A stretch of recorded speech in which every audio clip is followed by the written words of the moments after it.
میں نے جس طریقے سے کہا یہ اے ٹی ایم مشینوں کو نہیں پکڑا جاتا اور اے ٹی ایم مشینیں جب چاہتی ہیں اپنا رخ بدل دیتی ہیں. یہ جو سینٹ کا الیکشن ہو رہا ہے, آپ سر پکڑ کر بیٹھ جائیں گے کہ یہ معاملہ ہو کیا رہا ہے سینٹ کے اندر, میں کس کا حوالہ دوں. آئیے میں آپ کو حوالہ دیتا ہوں. یہاں پاکستان پیپلز پارٹی اصول پسند سیاست کی بات کرتی ہے, یہاں پاکستان پیپلز پارٹی بات کرتی ہے جمہوری اقدار کی, لیکن پاکستان پیپلز پارٹی سینٹ کا ٹکٹ کس کو دیتی ہے؟ پاکستان پیپلز پارٹی سینٹ کا ٹکٹ دیتی ہے طلحہ محمود کو. اب طلحہ محمود کون ہے؟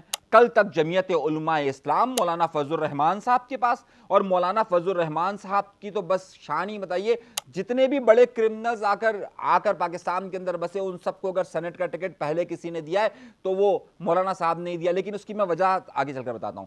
اب طلحہ محمود کون؟ ایک بہت بڑی بیٹری کی کمپنی کا مالک, وہ جمعیت علماء اسلام میں مولانا صاحب کے ساتھ, اور اب آزاد حیثیت سے الیکشن لڑے گا, اور پاکستان پیپلز پارٹی نے کہا ہے کہ یہ ہمارا امیدوار طلحہ محمود, پارٹی بدل لی. اب جن لوگوں نے وہاں پر قربانیاں دی ہوں خیبر پختونخوا کے اندر, اس کو نہیں پوچھا جائے گا. سیم مسلم لیگ نون, یہاں سے جو ایک دن کے اندر آیا اس کو فوراً ٹکٹ دے دیا گیا. مولانا صاحب نے جمعیت علماء اسلام نے اب ٹکٹ کس کو دیا؟ دلاور صاحب کو. کل تک مسلم لیگ نون تمباکو کا بڑا کام, سگریٹ, کل تک اس پارٹی میں, آج اس پارٹی میں, لیکن اے ٹی ایم ہے. اب کل مولانا صاحب نے لاہور میں جہاں خطاب کیا تاجی کھوکر, یعنی کہ مایا ناز پنجاب کا بدماش, اور اب مذہبی جماعت کے اندر تبلیغ کرے گا. اعظم سواتی جس کا کوہستان اسکینڈل کے اندر نام آیا, جب وہ ملک سے باہر, جب ملک سے وہاں امریکہ میں اس کے خلاف کرپشن کا الزام لگا, یہ پاکستان آیا, پاکستان میں آ کر اس کی جو پہلی پارٹی تھی جمعیت علماء اسلام, اور اس کو سینٹ کا ٹکٹ دیا. اسی پر ابھی 40 ارب روپے کا چل رہا ہے, اور اس کے بعد یہ پی ٹی آئی میں, پی ٹی آئی صاف چلی, شفاف چلی, پی ٹی آئی چلی. ٹکٹ کس کو دے رہی ہے؟ مرزا آفریدی کو. کارکنان کو نہیں دینا ہے. مرزا آفریدی کون؟ سب کو معلوم ہے. تو میرے بھائیوں, میرے دوستوں, میرے بہنوں, یہ جو نظریات کی بات کہی جاتی ہے, عوامی حقوق کی بات کہی جاتی ہے, جب اس کے پلیٹ فارم پر ان تمام بڑی سیاسی جماعتوں کو اگر دیکھا جائے تو آپ کو یہ نظر آئے گا کہ اندر سے تو اتنا کھوکھلاپن ہے. ناحق ہم مجبوروں پہ تہمت خود مختاری کی کرتے ہیں جو آپ کرے ابس ہمیں بدنام کیا. یعنی کہ یہ عوام کو براہ راست جو لوٹنے والی, جو کرپشن کی میں نے کہانی آپ کو یہ بتائی, یہ ساری کہانی بتائی میں نے آپ کو, اس پہ اگر آپ بات کریں تو آپ یہ سارے لوگ جو کرپٹ کرتے ہیں یہی بعد میں ان کے فائنینسرز بن جاتے ہیں, انہیں کوئی سینٹ کا ٹکٹ مل جاتا ہے. اور کوئی میڈیا اس لیے اس پر بات نہیں کرے گا کیونکہ یہ وزیروں کا ایسا معاملہ ہے کہ پھر اشتہارات بھی رک جاتے. اگلی خبر دے رہا ہوں بڑی, اور ابھی تو اور خبریں دے رہا ہوں, اور آگے دیکھیے. کل 18 جولائی تھا, چلیے 18 جولائی کی کہانی بعد میں بتاتا ہوں, آخر میں بتاؤں گا 18 جولائی کی کہانی کو. لیکن آج ایک بہت اہم معاملہ ہوا. آج تاریخ 19 جولائی ہے جب میں پروگرام کر رہا ہوں, اور میں آپ کو ایک بڑی حیرت انگیز فوٹیج دکھانے والا ہوں. یہ فوٹیج پرانی نہیں ہے, یہ ایک ہفتہ 10 دن پرانی فوٹیج نہیں ہے, بلکہ یہ 19 تاریخ کی لیٹسٹ فوٹیج ہے. اور الطاف حسین کی طبیعت ابھی بھی ٹھیک نہیں ہو رہی ہے. الطاف حسین صاحب کو ایک بار پھر خون کی اشد ضرورت محسوس ہوئی ہے, اور آج پھر انہیں خون کی بوتل لگائی گئی ہے. چہرے پر نکھات اس وقت نہیں ہے, لیکن میرے پاس کچھ رپورٹس آئی ہیں جس کے مطابق ابھی بھی ان کی صحت درست نہیں ہے, اور انہیں مزید خون کی بوتلوں کی ضرورت ہے, بلڈ کی ضرورت ہے. یہ وقت ہر ایک پر آتا ہے, سارے ہر ایک کو جو بھی اس دنیا کے اندر آیا ہے اسے اس بڑھاپے کی عمر کے ساتھ, بڑھاپے کے اس اسٹیج کے ساتھ گزرنا ہوتا ہے. ہر ایک کو, سب کو گزرنا ہوتا ہے. میں اسے کسی کی کوئی ایسی شخصیت نہیں ہے, کوئی ایسی چیز نہیں ہے کہ جسے اس وقت سے نہ گزرنا ہو. لیکن اس وقت ان کی طبیعت اتنی مناسب نہیں ہے, اور خون کی اشد ضرورت انہیں ہے. ہاسپٹل میں ہی اس وقت وہ موجود ہے. یہ اطلاعات میں آپ کو دے رہا ہوں. اگلے خبر کی طرف آئیے. جادوگرنی نے یہ بتایا ہے کہ پی ٹی آئی نے کراچی کے اندر اتوار کے دن دمادم مست کلندر کا پروگرام بنایا ہے. اب آپ کہیں گے کیا خبر دے رہا ہوں میں؟ خبر یہ دے رہا ہوں کہ کراچی کے کچھ علاقوں میں اتوار کے دن ریلیوں کا انعقاد کیا جانے والا ہے بڑی پی ٹی آئی کی طرف سے. اب دیکھنا ہی ہے کہ جو 5 اگست تک ان کو بڑا احتجاج کرنا ہے اس حوالے سے اب کیا ان کی مہم یہاں چل پائے گی. وہاں مرکز میں تو پی ٹی آئی تتر بتر ہے نا, وہ اس کی ٹانگ کھینچ رہا ہے, وہ اس کی ٹانگ کھینچ رہا ہے, وہ اس کا ہاتھ کھینچ رہا ہے, وہ اس کی لنگوٹ کھینچ رہا ہے, کوئی کسی کا دوپٹہ کھینچ رہا ہے. دوپٹہ کھینچنے کا میں اس لیے کہہ رہا ہوں کہ دوپٹہ کھینچنے کے واقعات ہو رہے ہیں. لوگوں کی اب آپس کے ہی اختلافات اس حد تک پہنچ گئے ہیں کہ اب کسی کی آبرو بھی محفوظ نہیں. ابھی تو دیکھیے, ابھی سے چلے خبر دے دیتا ہوں, 5-6 دن کے اندر آپ کو کچھ عجیب و غریب قسم کی ویڈیوز اور آڈیوز نظر آنے والی ہے پی ٹی آئی کے لوگوں کی. یہ میں بولنا نہیں چاہتا لیکن جنسی اسکینڈلز آنے والے ہیں, آپ سمجھ سکتے ہیں, رپورٹ ہے میرے پاس. تو پی ٹی آئی یہاں پر اب شو کرنے والی ہے. دوسری طرف گورنر سندھ حیدرآباد گئے ہیں اور حیدرآباد میں حیرت انگیز طور پر حیدرآباد جب وہ گئے ہیں تو حیدرآباد کا ایک بڑا ہند نام سمجھا جاتا ہے انیس قائم خانی صاحب, وہ وہاں ان کے ساتھ نہیں گئے ہیں, لیکن فاروق ستار صاحب وہاں پر گئے ہیں. بد انتظامی وہاں پر بہت دیکھی گئی ہے, دعوے پھر گئے ہیں, لیکن اس بار بھی وہ پاکستان پیپلز پارٹی پر برسے نہیں ہیں. کیوں نہیں برسے تو میں نے آپ کو پچھلے پروگراموں میں کہا تھا کہ بے خودی بے سبب نہیں غالب, کچھ تو ہے کہ جس کی پردہ داری ہے. بے خودی بے سبب نہیں غالب, کچھ تو ہے جس کی پردہ داری ہے.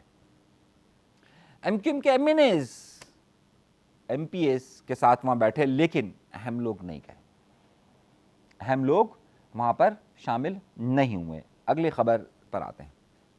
پاکستان کے لیے آج ایک اور اعزاز ہے, اور پاکستان کی فضائیہ نے جس طریقے سے امریکہ تک کو حیران کر دیا اور ایران کے جس طریقے سے معذرت کر انڈیا کے جو جہاز گرائے تھے, آج صدر ٹرمپ نے بھی اس بات کا اعتراف کر لیا کہ پاکستان نے انڈیا کے 5 جہاز گرائے ہیں. Something I'm very proud of. We stopped a lot of wars, and these were serious wars that would have been going on right now. You had India, Pakistan, that was going. In fact, planes were being shot out of there. 4 or 5, but I think 5 jets were shot down actually. And Lindsay, that was getting worse and worse, wasn't it? Huh? That was looking like it was going to go. These are 2 serious nuclear countries, and they were hitting each other. You know, it seems like a new form of warfare. You saw it recently when you looked at what we did in Iran, where we knocked out their nuclear capability, totally knocked out. That's going to be gone for a long time. But there seems to be a hit and then another hit, a hit and another hit. It's a different thing. But India and Pakistan were going at it, and they were back and forth, and it was getting bigger and bigger, and we got it solved through trade. We said, you guys want to make a trade deal? We're not making a trade deal if you're going to be throwing around weapons, and maybe nuclear weapons, both very powerful nuclear states.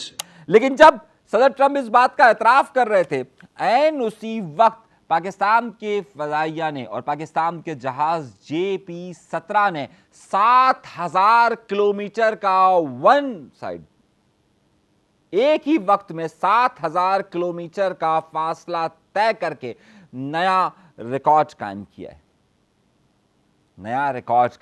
ہے. تو اب پاکستان کے فضائیہ کی دھوم اب امریکہ کے صدر تک پہنچ چکی ہے, اور ٹرمپ بھی اس بات کا کہہ رہا ہے کہ پاکستان نے 5 جہاز گرائے تھے. ہمارے پاس 6 جہاز کا ہے, لیکن وہ 5 جہاز کہہ رہے ہیں. لیکن چلیے 5 بھی گرائے تو صحیح. انڈیا تو اب تک صرف بکواس ہی کر رہا ہے نا, اب تک صرف وہ کیا کہتے ہیں ہمارے ہاں کراچی کی کام ٹم میں شانی منہ کے فائر کر رہا ہے نا, صحیح ہے, تو منہ کے فائر کر رہا ہے وہ. تو شانی کو بہت پتہ ہے, آج کل شانی جو ہے نا وہ بہت گھوم پھر رہا ہے سرجانی ارجانی کے علاقوں میں بھی. تو خیر چلیے اگلی خبر کی طرف چلتے ہیں, اور اگلی خبر یہ کہ کل 18 جولائی,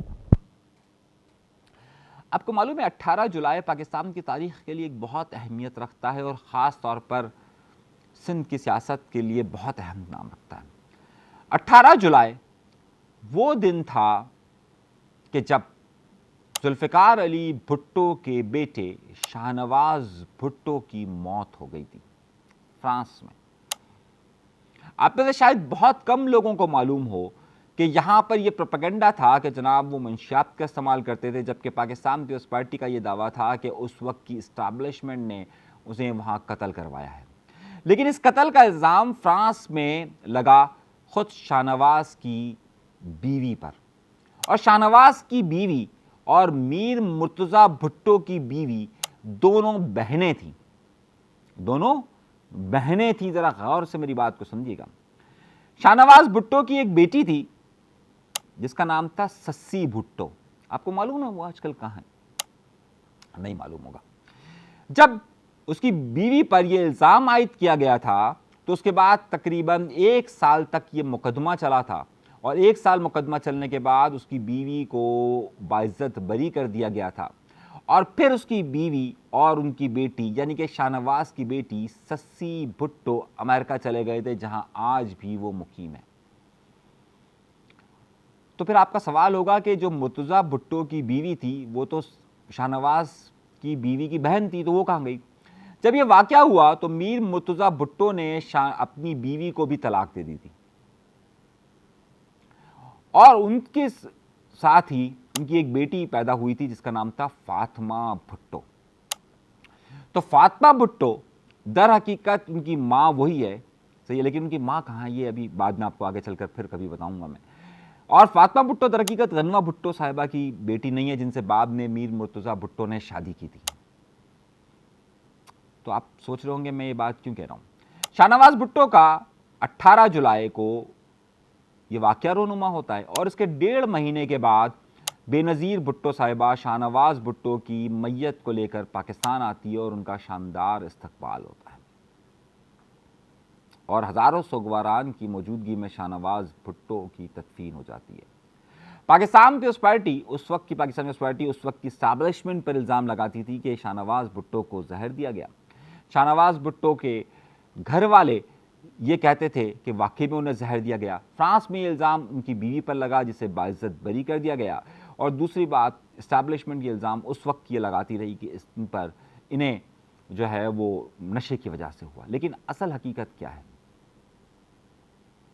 نہ آج تک محترمہ بے نظیر بھٹو کے قتل کا معلوم ہوا، نہ آج تک شاہ نواز بھٹو کے قتل کا معلوم ہوا، نہ آج تک میر مرتضیٰ بھٹو کے قاتلوں کو سزا ہوئی۔ تو پھر ساری جدوجہد، سارے معاملات کیا ہیں؟ اور شاہ نواز بھٹو کی برسی کو، جس کا اس وقت پاکستان پیپلز پارٹی نے پولیٹیکلی بے نظیر بھٹو صاحبہ جب لے کر آئی تو ایک بڑی عوامی تحریک شروع ہوئی تھی۔ آج شاہ نواز بھٹو کی برسی 18 تاریخ کو خاموشی سے گزر گئی۔ پاکستان پیپلز پارٹی پارلیمنٹرین کے سربراہ اور اس وقت کے صدر آصف علی زرداری صاحب ایوان صدر میں موجود ہیں، کوئی اسٹیٹمنٹ نہیں آیا۔ بلاول بھٹو زرداری صاحب کے ماموں کے حوالے سے اپنے کوئی اسٹیٹمنٹ نہیں آیا، اور کوئی بڑی تقریب کا انعقاد بھی نہیں کیا ہوا۔ سو جب اپنا ہی خون کیوں نہ ہو، وقت سب کچھ بھلا دیتا ہے۔ اپنا بہت زیادہ خیال رکھیے گا، اجازت دیجیے، اللہ نے کے بعد۔